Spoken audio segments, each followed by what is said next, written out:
On a personal level, Minister Motsoaledi, if you were living in another country, any of the African countries, or anywhere in Asia, Europe, or maybe North or South America, or maybe Australia or New Zealand, let's say as a medical doctor that you are living in any of these continents or any of the African countries, and you entered the country legally, you submitted applications for change of status so that you are able to continue with your work or livelihood, and then for whatsoever reasons you submitted your application for renewal and it's taking forever for you to get outcome of those applications, so therefore you are not able to practice your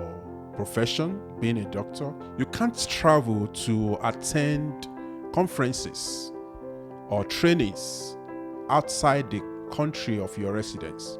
You are not able to practice within the country or in that country of residence, and you are not able to generate revenue. So therefore you are not able to adequately provide for your family, which then means that you are struggling financially. Dr. Motsoaledi, how would you feel? How would you feel as a foreigner in that nation? It would be great to hear from you. Or let's say one of your children is living abroad, meaning outside of South Africa. Again, any nation in Africa or anywhere across the globe. They enter the country legally. Whatever is their profession, they are able to operate or practice legally. They follow the rules and regulations of the land. They abide by the laws of the land and ensure that their immigration status is always up to date. And like in my case, submitted their application for permanent residence or renewal of the status of their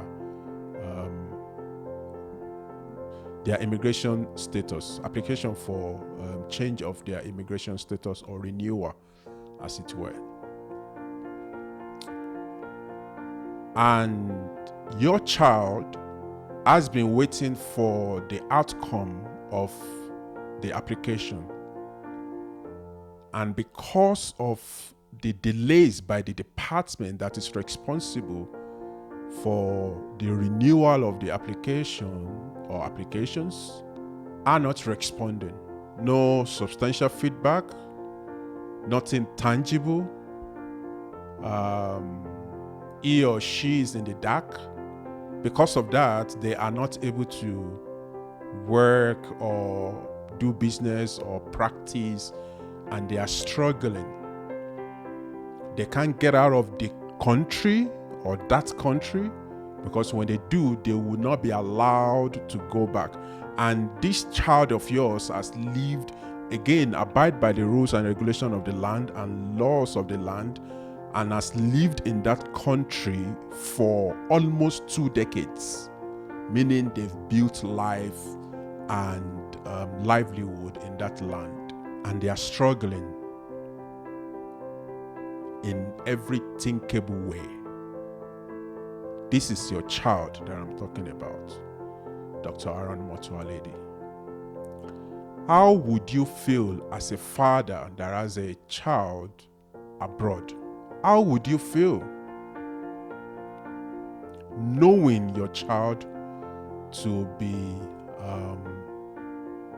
honest, responsible, and in fact, let me take it further, that this child of yours, by the virtue of the work that he or she is doing, or maybe, he or she just have a great heart and sympathize with some of the challenges that the locals in that country is facing, and they are now um, galvanizing people, leaders of that nation, to help the locals, meaning they are involved in one NGO activity or the other.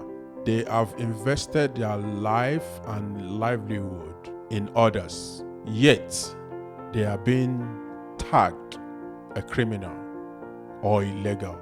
How would you feel, Dr. Aaron Motsoaledi? There are a lot of examples that I can, or there are a lot of scenarios that I can paint for you.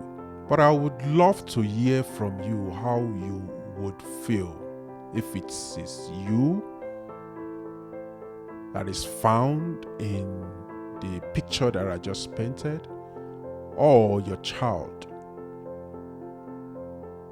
How would you feel? You can't get out of that country because you will be tagged undesirable or prohibited to go back into that country, and you've built your life for almost 2 decades in that nation. I would love to know from you. That also brings me to using this opportunity to address South Africans across the globe. Please let me know, in the nation of your residence, how are you being treated as a foreigner in the nation you currently reside? Dear South Africans, how are you being treated in the nation where you are a foreigner? Are you always tagged illegal or a criminal? I would love to know, how is the system or the institution that is responsible for your immigration status, how are they treating you? How are they handling your immigration status or the applications thereof? To be great to know from South Africans across the globe. And if you are specifically a South African living in Nigeria, I would love to know, because I am a Nigerian living in South Africa. And possibly you've lived in Nigeria for maybe 5 years or a decade or more. I would love to know how you are being treated and your immigration status also. To be great to know. Because, we know that as a people, we are now living in a global village, if you want to call it that, or a proverbial global village. And people have moved like they have been moving since time immemorial, from one nation to another. There are foreigners in every nation on the face of the earth. So that there are foreigners in South Africa is not it's not unique. It's a way of life.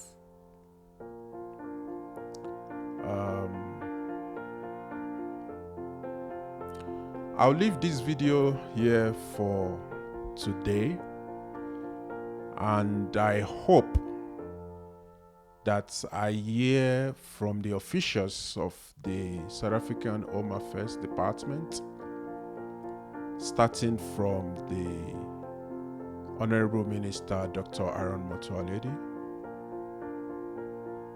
and DGs of relevant immigration services. It would be great to hear from you.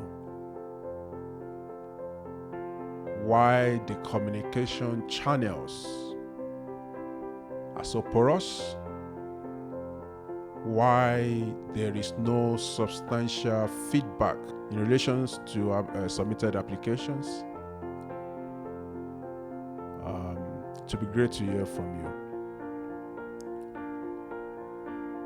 I hope I wouldn't have to do this video again, meaning I would have gotten a feedback from the department on the status of my applications. Thank you.